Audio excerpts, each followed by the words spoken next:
I'm Mostafa Asal, current world #1 and current world champion. It's been a cold, cold summer. Ice in my veins, but you know I'm about to warm up. Time will only tell. You can try me if you want. Life can get real crazy. You can try me if you want. We gon' find out soon. We gon' find out soon. We gon' find out soon. We gon' find out soon.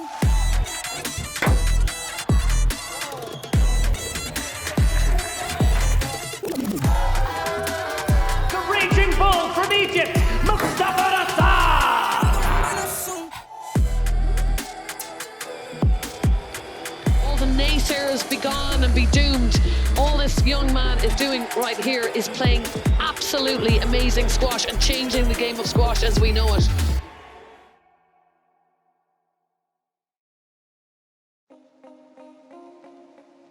So when I was young, actually, like I started squash because of my uncle.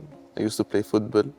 I used to love football because of my father as well. But like just the switch comes like when I go lived with my uncle for 2 months, and then he was actually used to be a professional squash player, and then he was coaching, I guess at Wadi Wadegla clubs, and he was coached Yusuf Ibrahim and lots of guys. So I liked the sport, and I was really interested about it, and yeah, since then I started squash. So I love football, but yeah, just the chances to become like Mo Salah or something like this in Egypt just was very, very rare, and squash at that time in Egypt was super big and lots of legends inside the game. So I guess it was like my decision and family decision to continue in squash, but still loving football, and you know, just it's always like in touch with football as well. Striker, position striker straight away. Striker, score goals, but then I'm good at defending. I'm really, really good at defending. So I need to help the team in defending, but I love to get the ball and run, you know. And so I run like Mbappe, for example, you know, something like this. Dribbler, faster than good. They call me Mbappe in Egypt, by the way. Mbappe in Egypt, yeah. Who inspired me was Karim Gawad, and Shourbaghi, Mohamed Shourbaghi for sure. Gawad was in my club, Al Jazeera club, at the beginning, and yeah, since the beginning, you know, he was like, I was entering with him the court when I was 11 years old, and I always was like trying to, I want to play 1 point, 2 points or a game, and he was super lovely at that time, and we become like partner in the training, and yeah, just all credits go to him. Since I was very, very young, I learned lots of things from him as well. It's really tough to play them now at the moment, you know, just it feels, from the beginning when I used to play against them, it just was weird feeling, just lots of respect for sure, and you couldn't even like play, just like you're seeing them and you know, just trying to do like this, you know, something like that. So it was really lovely to compete against them, to kind of different generation, 10 years older. So I'm really proud of this kind of thing, yeah.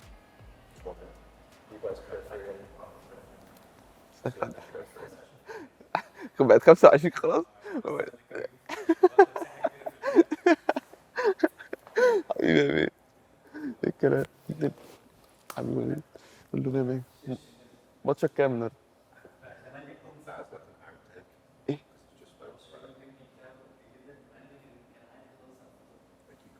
مصلحة. يا سلام، خلاص كده. طب انت هتلعب مع محمد النهارده؟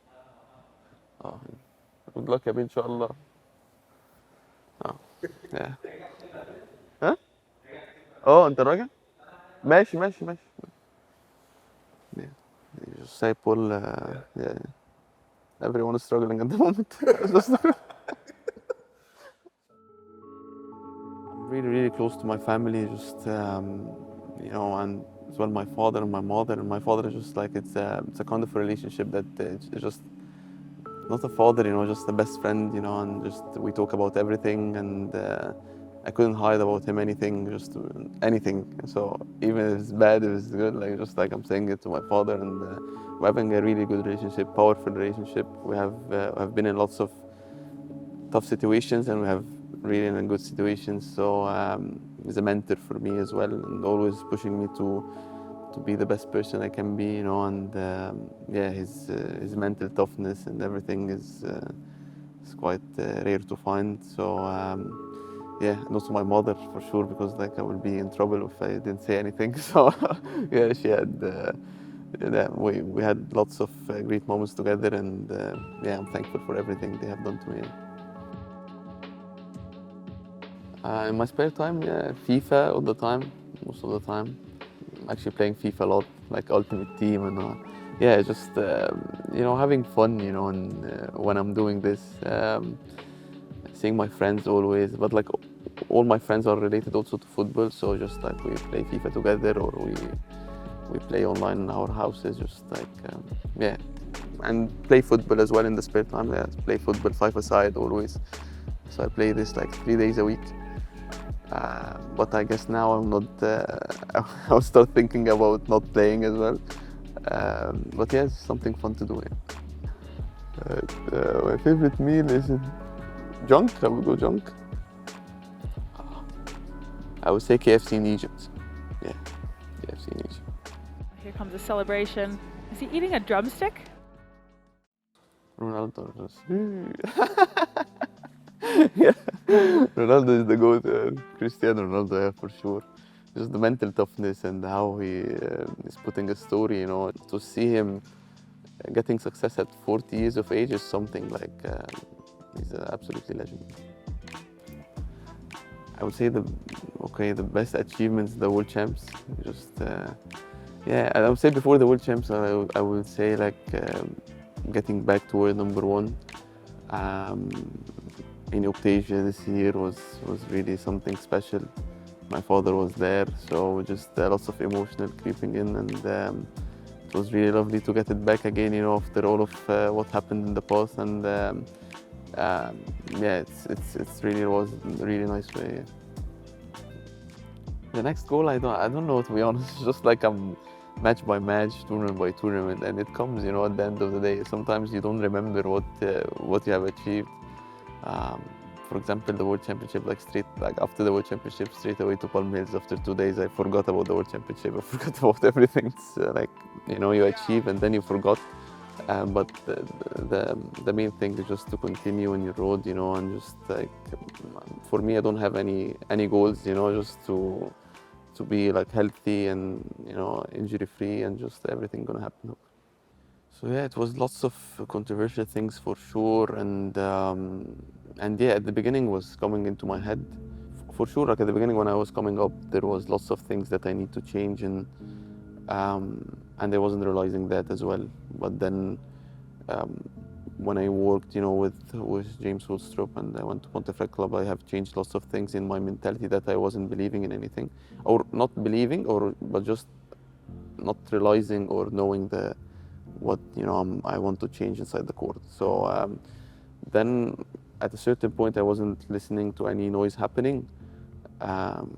Just, you know, continue on my road, and if the team is believing that I'm good and we need to change few things that it can be acceptable, just I'm perfect. I'm in the right road. So I was blocking all the, you know, I would say the hateful things, you know, because like if it's negative, I would pick from the negative and we will work on.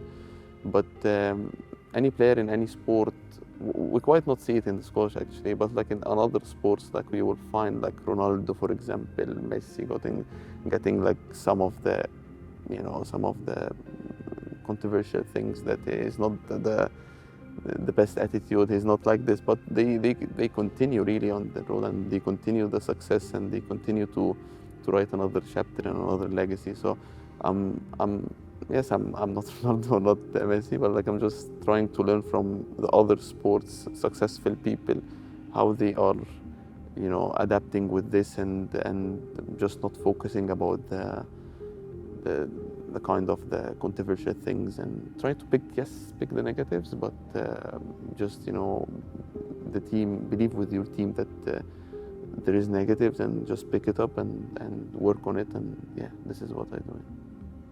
You know, being world number one, just it's lots of responsibilities on you, and you need to be in the best shape and the best way. And I start realizing it from a bit, you know, and yeah, I'm trying, you know, but it's just lots of informations into your head, you know, coming up with everything. It's just the spotlight is unbelievable. It's unbelievable, and yeah. But I would say, like, I put myself in the spotlight since day one.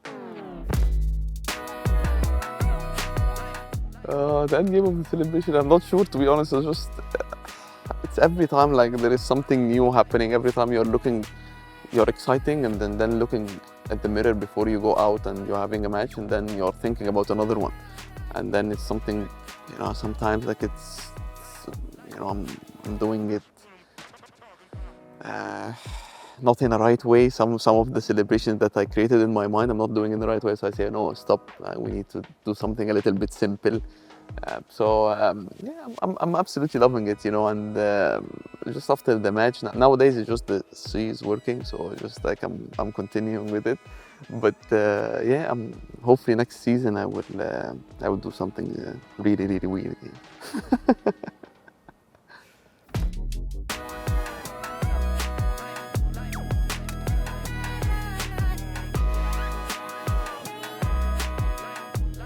He retired now, so yeah, the biggest stress used to be Ali for sure. Like, you know, Ali, just like, wow, to beat him, just like I had to go like another levels and levels. And to be honest, just I was quite, like, when he retired, quite emotional, you know. Just text him and just some voice notes and stuff, and saying to him why, you know. I remember, like, I was sitting with my father and said, like, how to beat Ali.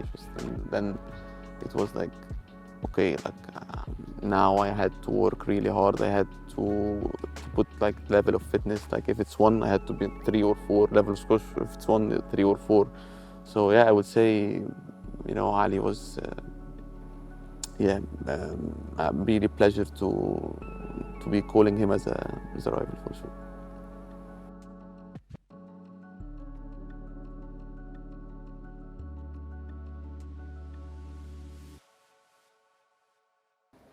So in 5 years' time, I hope after the Olympics, you know, squash is changing a lot. I'm really happy with the lots of setups, like you know, for example, the PSA I've worked on, and the marketing team, and, you know, just changed a lot in the ways they are thinking as well.